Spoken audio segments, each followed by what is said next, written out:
This is the innovative and versatile pneumatic multiplier, the JGun. The J stands for Jetide, the HYTORC division that handles advanced bolting solutions. It is operated by air rather than hydraulics, offering greater range of movement and flexibility in many bolting applications. Unlike an impact wrench that produces unregulated force, the JGun is an automated torque multiplier which delivers measured and consistent torque on every bolt, combining both precision and power. Torque output is controlled by carefully metering the air pressure supplied to the tool. The direction of the tool, whether tightening or loosening, is set with the flick of a switch, while the trigger provides instant start and stop control. JGuns come in both single and dual speed models in a range of sizes and power ratings. The tools are numbered according to their maximum torque output in thousands of foot-pounds. For example, the J.5 will produce up to 500 foot-pounds, about 625 Newton-meters, of measured adjustable torque. The J1 is capable of approximately 1,000 foot-pounds. The J3 delivers more than 3,000 foot-pounds, and the J5 has a maximum torque of over 5,000 foot-pounds. The dual-speed model shifts easily from high speed for fast rundown to high power for accurate torque and back again by shifting the side leverage handle. For standard nuts and bolts, a reaction arm steadies the tool. But the JGun is also fully capable of the advantages of the load disc because of its unique, splined concentric drive design. Before we begin, because we will be handling high-pressure air and heavy and sometimes sharp metal implements, we should first put on our personal protective equipment. At a minimum, this should include safety glasses with side shields, sturdy gloves, and steel-toed shoes. Of course, job conditions and local work rules may require other safety items such as hearing protection, face shields, hard hats, and fire or chemical-resistant clothing. Nothing is as important or as urgent as your safety. Let's see how the JGun system connects. Check the condition of the hoses, connectors, and the general condition of the air regulator and tools for any obvious damage. Any defects must be corrected before pressurizing the system. For optimum performance, the JGun requires a clean, dry air supply of 30 cubic feet per minute at 90 pounds per square inch. The supply hose should be connected to the input side of the pressure regulator assembly with any connector compatible with your air system. Connect the JGun's air hose to the output side of the regulator and snap on the JGun with a quick disconnect coupler. The air control assembly, or FRL, consists of a filter, a pressure regulator, and a lubricator. Do not operate the JGun without this FRL unit in the airline, as serious damage to the tool will result. The job of the filter is to remove any debris or water from the air supply. The filter can be drained as needed with the valve on the bottom. The regulator meters input air pressure accurately, controlling the torque output of the tool. The lubricator's job is to introduce a fine mist of oil into the airstream to lubricate and protect the internal parts of the tool against corrosion or damage. Depress the detent and twist the clear plastic reservoir to remove it.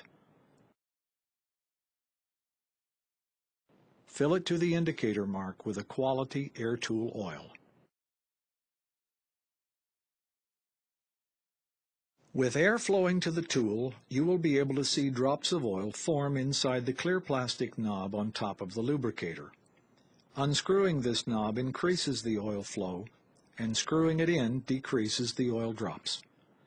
Adjust the flow to approximately 1 drop every 10 seconds.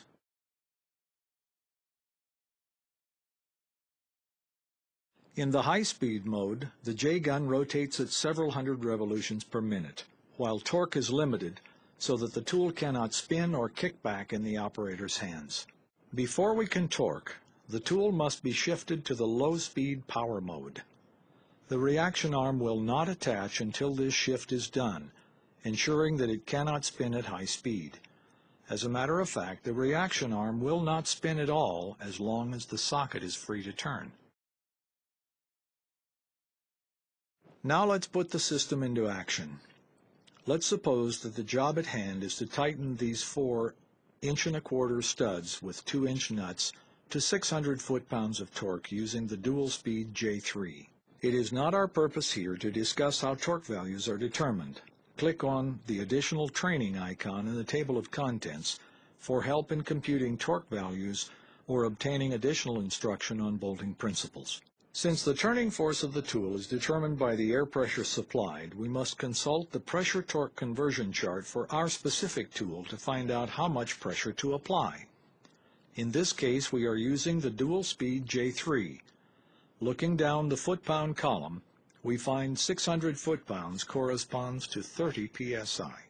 With the tool on a stable surface, turn on the air supply and adjust the incoming air pressure upwards to 30 psi by turning the regulator knob.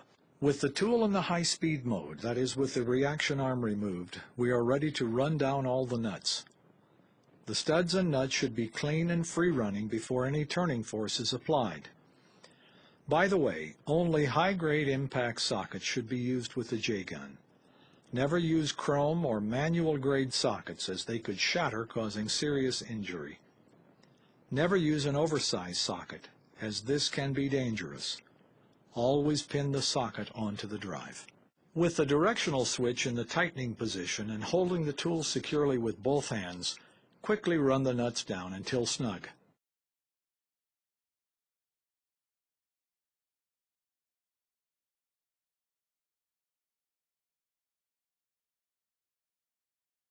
Remove the socket, shift the tool to the low-speed power mode, snap the reaction arm into place, and replace and pin the socket. Engage the nut, turn on the tool, and observe the reaction arm turn until it butts up against the next nut. You can speed the work by pre-positioning the arm rather than waiting for it to turn. Never touch the reaction arm or the reaction surfaces while the tool is running. Hold the trigger in until the tool stalls and will no longer advance the socket. You have applied 600 foot-pounds of torque to that nut, and every nut will get the same tightening force until you change the pressure on the regulator. Note, your bolting plan may require tightening in increasing steps. If that is the case, simply adjust the air pressure accordingly for each step.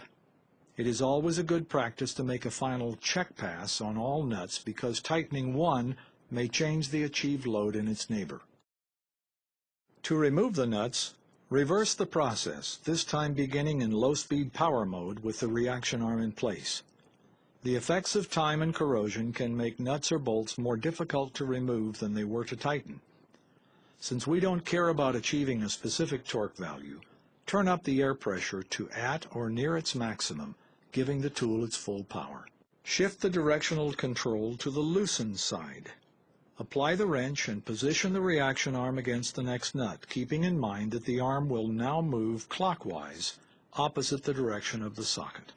Loosen all the nuts until they can be turned by hand. Remove the reaction arm and shift the tool into high speed and proceed to run off the nuts.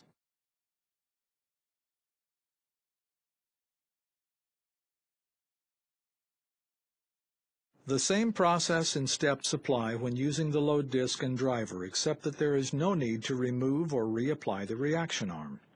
With the dual drive socket in place, the wrench can be speedily shifted from run down to torquing to run off, all without any danger of pinch points or needing a backup wrench to hold the opposite nut.